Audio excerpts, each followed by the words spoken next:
Let's bring in Republican Senator from Wisconsin, Ron Johnson. Senator, thanks for being with us this morning. What do you take away from sort of putting those speeches side by side? Donald Trump last night, Joe Biden soon to come to your home state of Wisconsin.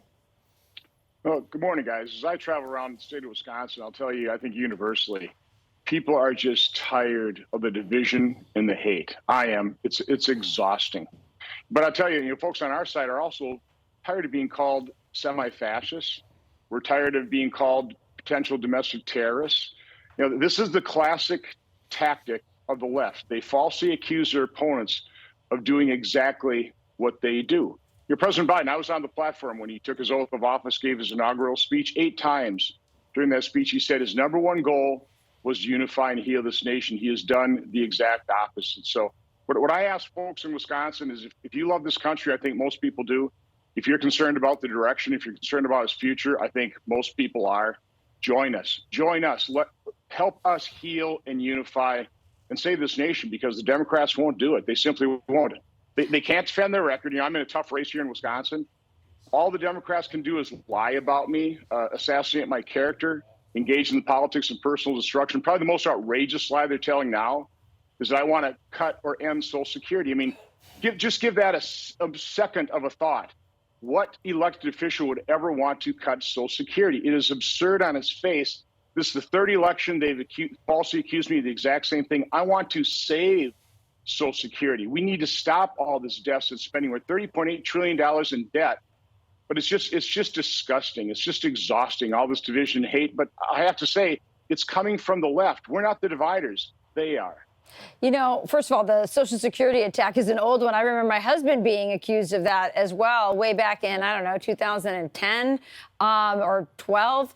But I think that there are some legitimate concerns on the side of the Republican, of the base, of the people that you say that you're meeting with around the state. And one of them is this, that the FBI colluded with Facebook to suppress the Hunter Biden story.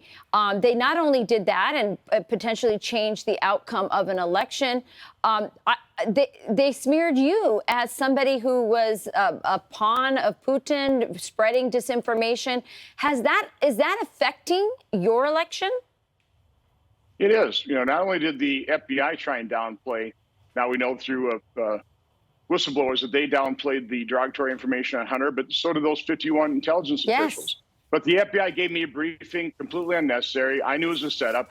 They leaked it 9 months later to smear me. And so you have people in Wisconsin believing falsely that I'm a tool of Vladimir Putin. Nothing could be further from the truth. So not only did the FBI and those intelligence officials impact the 2020 election to a far greater extent than anything Russia ever could hope to accomplish, they're impacting this Wisconsin U.S. Senate race in 2022.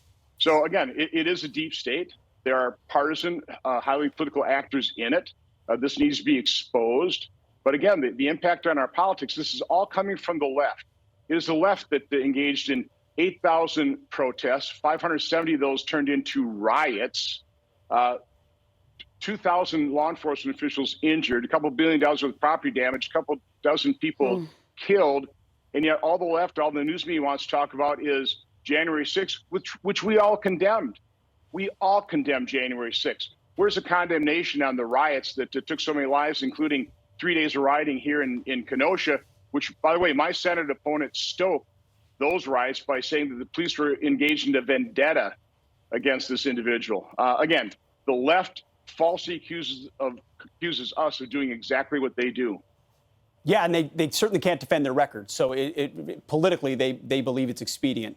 Got to ask you about this. It's unfathomable how much this administration has both spent and wants to continue to spend. Now we're learning that Joe Biden and the Democrats, the White House, they're looking for $47 billion more for Ukraine, COVID-19, and monkeypox.